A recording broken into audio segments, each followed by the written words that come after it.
Hey guys, make sure to stay until the end. You can make one common mistake that can cost you hundreds, even thousands of dollars in repairs. Stay with us, we'll explain what it is.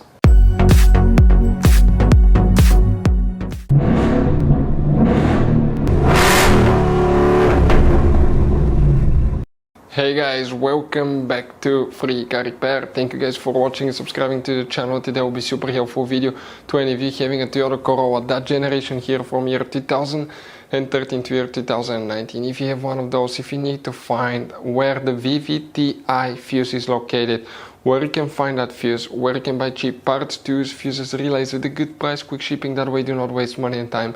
What's important, guys, to always test fuses and relays. All that will be covered absolutely free for your convenience. Make sure you stay until the end.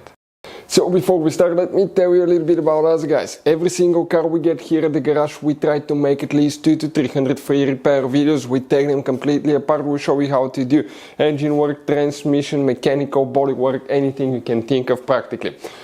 On this channel specifically, we'll be making at least 150 to 200 videos about that Toyota Corolla, that generation, guys. If you have one of those, we'll be making a video for every single fuse, every single relay. Let's say you're in the middle of nowhere, your car does not want to start, you find out that the fuel pump is bad, you're not getting fuel, you can just search for fuel pump relay, fuel pump fuse really quickly, watch the video, spend a minute or two, replace it, you're back on the road, because the writings on the fuse boxes are very vague and most people will not even know what they mean. So we'll be making videos about every possible fuse and relay in that Toyota Corolla. So let's start on it now.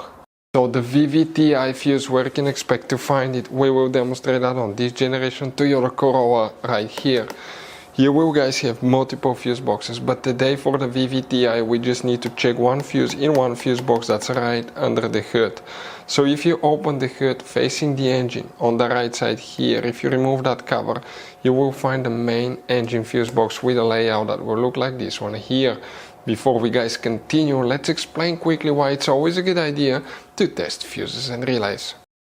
So let me explain why it's super important, guys, to test fuses. Fuses, not often you can see if they're burnt or they're good. Sometimes they may seem perfectly fine, you think it's a good fuse, you put it back in and you end up spending money and time on parts and problems that do not exist, guys, when all you had to do, test your fuse, find out it's bad, replace it, fix your problem. So we will have a video how to test a fuse, okay, different kinds of fuses, and how to test relays, guys. We're going to put the link in the description of the video below specifically to that video. Please check it out.